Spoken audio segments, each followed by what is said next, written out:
Құрметті де қымбатты менің оқырмандарым, 4-5 күннен бері әжелерің жоғалып кетті. Себебі әжеңнің туған жиені мына өмірден өтіп 55 жаста. Ойда жоқ жерде менің қайынсіңлімнің жалғыз баласы еді.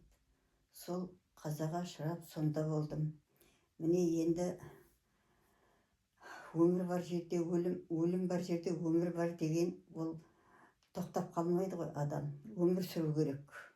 Үйімізге келіп кішкене есімді жинап, бүгін осы әңгімемді бастайыншы. Мен Қажымұқан аты жаңағы жиенімнің кішкене айтып, шерімді халқымен тарқатайыншы деген ниеттемін. Қажымұқан кеңес ұлы, керемет сауатты азамат болған, полковник болып істеген, керемет жақсы жерде істеген, семьясы бар. Келіншегінің аты Роза, керемет, салмақты, сабырлы қыз. Өздерінің күй жайлары бар, жақсы. Жалғыз бір түйір қызы бар, жасы 30-да. Шетелде оқып, сол шетелде банкіде главный бухгалтер болып жұмыс істейді екен. Сол енді бір айға отпуск алып келем деп мамасына мен папасына телефон соққан екен. Алла тағала қауыштырмай, сол бір айдан бұрын кеше 22-сі күні Қажымұқан 2 ай ауырды да, доғдырда жатты, содан қайтыс болды. Өзінің құтты мекеніне барып қонды. Енді бәрімізде кешегіде осының алдында бір әңгіме айтқанмын, Кәкім Ұлықпан туралы. Соны мен қазір содан бастайын деп отырмын. Кәкім Ұлықпан 1000 жасаған дедім. Сонда ауылындағы бүткіл халқы, әй Ұлықпан, сен 1000 жасадың, сол 1000 жасағанда нені білдің, нені түйдің, бізге ақыл айтшы деп сауал қояды. Сонда бірінші намазда тұрғанда жүрегіме ие болуды, екінші көпшілікте отырғанда тіліме ие болуды, үшінші көпшілікте отырғанда, қонақта отырғанда қолыма ие болуды, тасарқанда отырғанда қолыма ие болуды, төртінші Алланың ес екенін, өлімнің қақ екенін білдім деген екен. Міне сол өлім жаңа менің Қажымұқанымның, жиенімнің, туған жиенімнің үйіне келіп 55 жасында өмірден алып кетті. Міне сонда мынандай деген шумақты айтқым келеді. Ақиқаттан адамдар жасқанады, көкірегі көп жұрттың тас қараңғы, сағыз өмір бір күні үзілгенде, нағыз өмір өлімнен басталады. Өзіңді өзің алдап жүргеніңде ажал кеп тұт-күйілден бас салады. Жаныңды қанша шырқыратып, жаныңды суырғанда, жаныңды қармасаңда 100 жерде кеш болады. Бүгін бар, ертең жоқ болар, уақыт бәрін ноқталар. Бесіктен шыққан жолаушы бетке барып тоқталар. Адам ата, қауана, түп анамыз, жалғанды бүйтіп жүріп жұбатамыз. Содан бізге қалыпты мирас болып, өлгенге көңіл айтып жұбатамыз. Міне сөйтіп көңіл айтып жұбатып, кеше садақасында, шығару садақасында көп халық жиналды, керемет тілектерін айтты. Сөйтіп керемет менің Қажымұқан жиенімді шығарып салды. Халқыма, еліме рахмет айтам. Оның Қажымұқанның папасы осыдан 18 жыл бұрын, мамасы осыдан 11 жыл бұрын дүниеден озған. Біреуі 75-ке толайын деп тұрғанда, мамасы 70-ке толайын деп тұрғанда. Тек 2 апасы бар. Сол Қажымұқанды өзімнің шаңырағыма ие болатын бір ер бала болса деп, мойнына арқан салып тілегендей кеңес менен Марияның тілеген баласы Қажымұқан дүнияға келді. Атын Қажымұқандай керемет палуан азамат болсын деп Қажымұқан қойды. Атына сай болып өсті. Керемет білім алды, жұмысты істеді, бірақ ажал ұзаққа апармады. Белгілі, Алланың өзінің дәмін тауыстырған күні Алла өзіне қайтарды. Өлу бар жерде, өмір бар жерде өлу бар. Сондықтан да өлімге де ренжуге болмайды. Оны қазір екінші бір не айтқанымда ескертермін. Содан келіп, өмір риза бол деген өлеңді айтқым келіп отыр.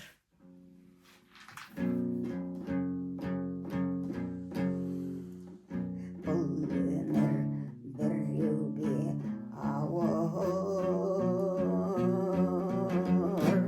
жұғарықтады, біреуге қазына беріп қуантады, біреуді мұңайтады, біреуді қуантады, бәрі де уақытша ғана.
Жаңа енді құрметтеу адамдар бір-бірін құрметтеу керек.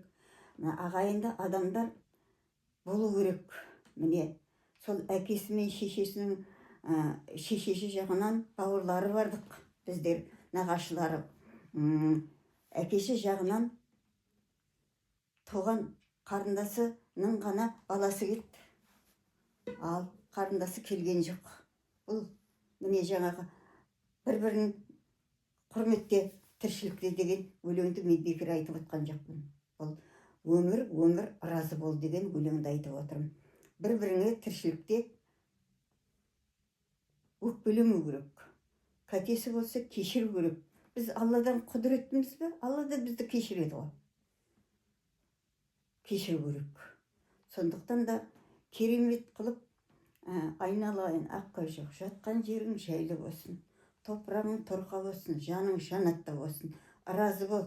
нағашы жұртыңа, өзіңнің қайын жұртыңа разы бол. Қайын жұртың қандай? Ту Астанадан келіп, әкеңнің туған інісі, әйеліменен, қыздары, келіндері, балдары, бауырлары бәрі тікесінен тік тұрып, керемет шығарып салды.